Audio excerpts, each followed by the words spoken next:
Hey Internet, what's up? I'm Christiane Cordero and you're watching the 734 from WCCO. We know most of you are on your way out the door, maybe about to head to work, so let's get you started with today's weather. A little chilly out there. Snow showers are going to wrap up by noon is what Riley O'Connor told us, and then it's going to be dry, mostly cloudy throughout the day and dipping down below freezing, below zero, I should say, later tonight and overnight. He said that we're going to wake up and it's going to be about -4 outside, so enjoy that. All right, now let's talk about this. Fitness trackers. Do you have one? I do.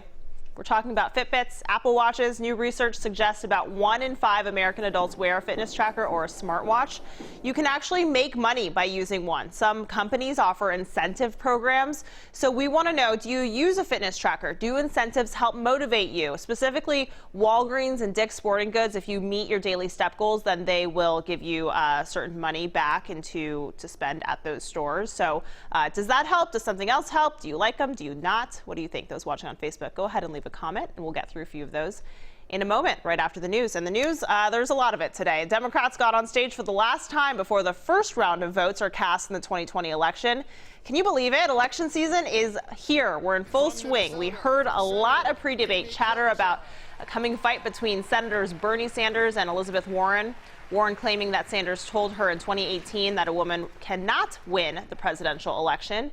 Sanders again denied it last night.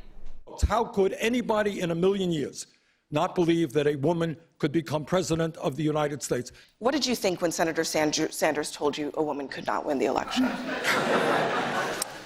I disagreed.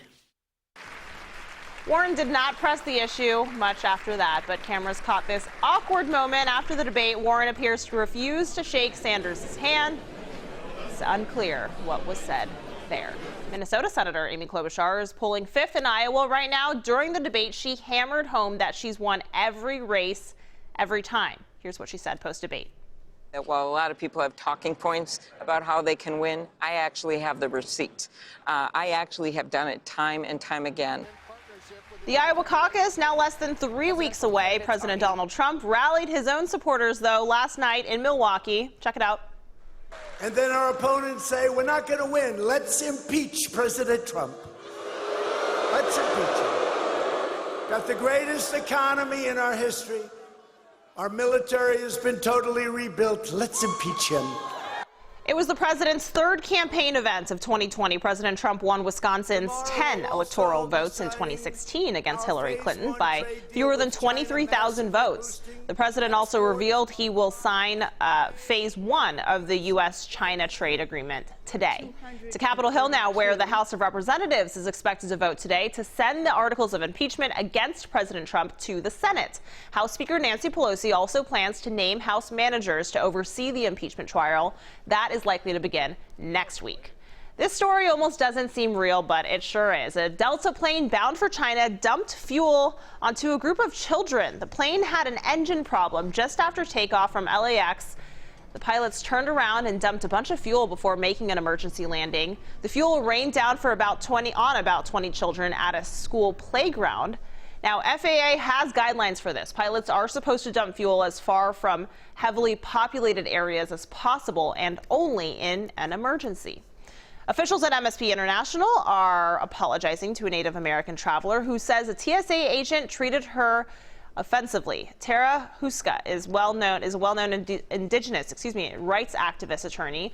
She claims a TSA agent told her she needed to pat down her long braids, and she says the agent pulled her braids behind her shoulders and said, "Giddy up," snapping them like reins of a horse.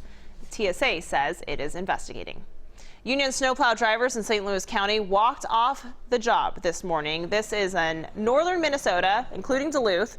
Teamsters Local 320 says it couldn't come to an agreement with the county about health care and sick leave. The county says it will have supervisors and other staff plow the 3,000 miles of road in the meantime, especially with that snow coming this weekend. Some tough news coming out of Target headquarters, our neighbors here in downtown Minneapolis. It turns out the holiday season did not live up to expectations. Target announced this morning that sales for November and December were up just 1.4% from a year ago. Might sound like good news, but it's actually disappointing for the retailer as they had hoped for sales between 3 and 4% higher. Their biggest misses were with electronics and with toys. UnitedHeath, meanwhile, reported earnings this morning, and they beat expectations. The healthcare giant reported more than a 16% increase in profits for the fourth quarter. The company credits its core businesses of selling health plans and managing pharmacy benefits. The stock, however, is trading lower this morning by $2 a share. Delta Airlines announced record profits for 2019, and employees will reap the benefits. Delta reported a $6.2 billion with a B dollar increase in revenue. That is up nearly 30% from last year. Delta cites low fuel costs and high demand. The Atlanta Journal-Constitution reports each of the 90,000 employees will get a bonus of about 2 months' worth of salary. Who's the greatest Jeopardy player of all time? Well, the debate settled this morning. The greatest of all time. Congratulations. You are now pretty cool. You can now call Ken Jennings the Jeopardy G.O.A.T. He was crowned the best of the best last night after a multi-game tournament. He beat other Jeopardy champions, including James Holzhauer and Brad Rutter. Jennings won $1 million to add to the almost $3.4 million he racked up during his 74-game winning streak. The other two won $250,000. Not too bad there either. All right, let's get back to today's talker. We're bringing in WCCO's digital gal, Allie. Hey, Allie, what's up? Hey, so it looks like we have a wide variety of answers here. Cindy likes to use her fitness tracker. She likes seeing those rings close when she works out. We've heard that from some people, that it's more like the gratifyingness of like the instant gratification of just seeing them close. Definitely. Yeah. Becca has a Fitbit, but she says she doesn't have any incentives. Okay. She just uses it to like keep track of her steps.